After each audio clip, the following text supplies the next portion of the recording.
All right, so like I said, the first show and tell started at Branded Saloon in Prospect Heights, Brooklyn in the spring of 2012.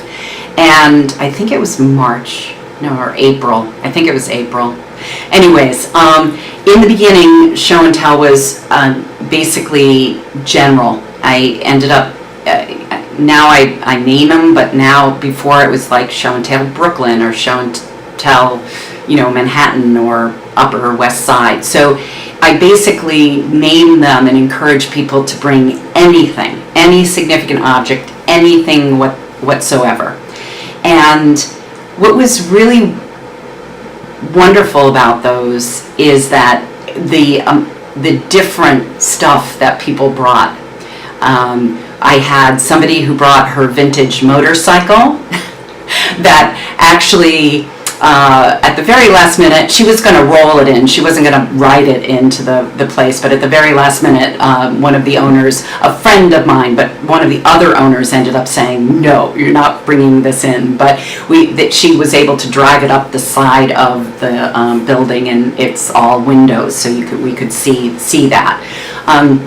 Another person brought locks of hair, had been kind of an interesting addition that they found in like first baby's haircut, like their father's haircut, and when he was a blonde, when he was a towhead, and it was wrapped up in a jewelry box of all things.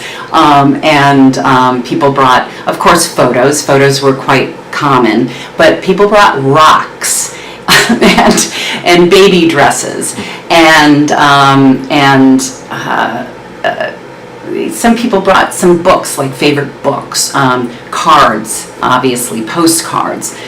So what was really neat in the beginning is because it was open to anything, people brought anything, and so it was. I really liked that aspect of it. That it really was the gamut of things.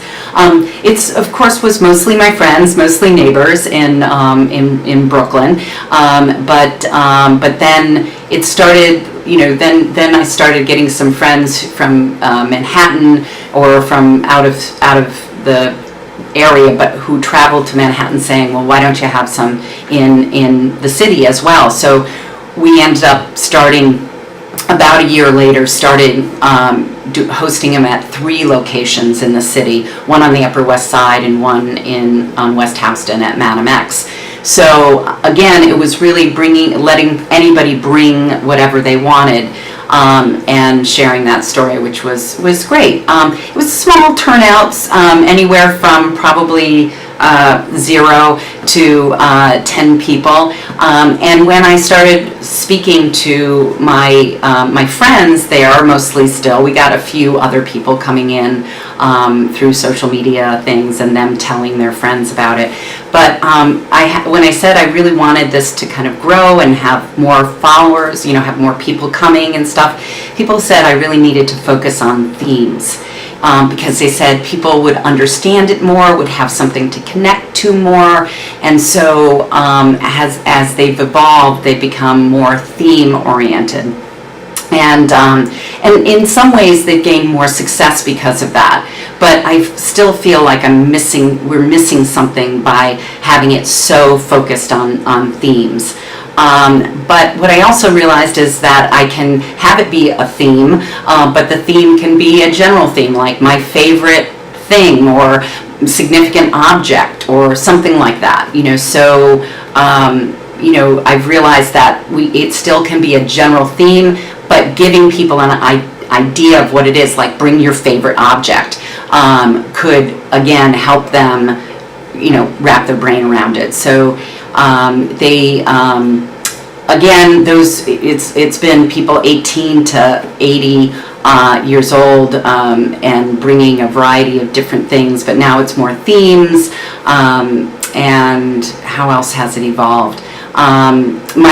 Several of my colleagues are still hosting these on a regular basis in the Chicago area, in Minneapolis area, in Australia as well, in Adelaide area of Australia. They do more in like libraries or coffee shops or like I said, there was one in a hospice, or in a historical society. They've been doing more like that, and it's more general, it's more open. People can bring anything. Another friend out in Long Island does the same thing, and again, she just encourages people to bring any object. Anyways, I think that's how things have evolved. I'm also realizing the need to make connections with other people and do partnerships and collaborative work. So that's the biggest way that it's evolved.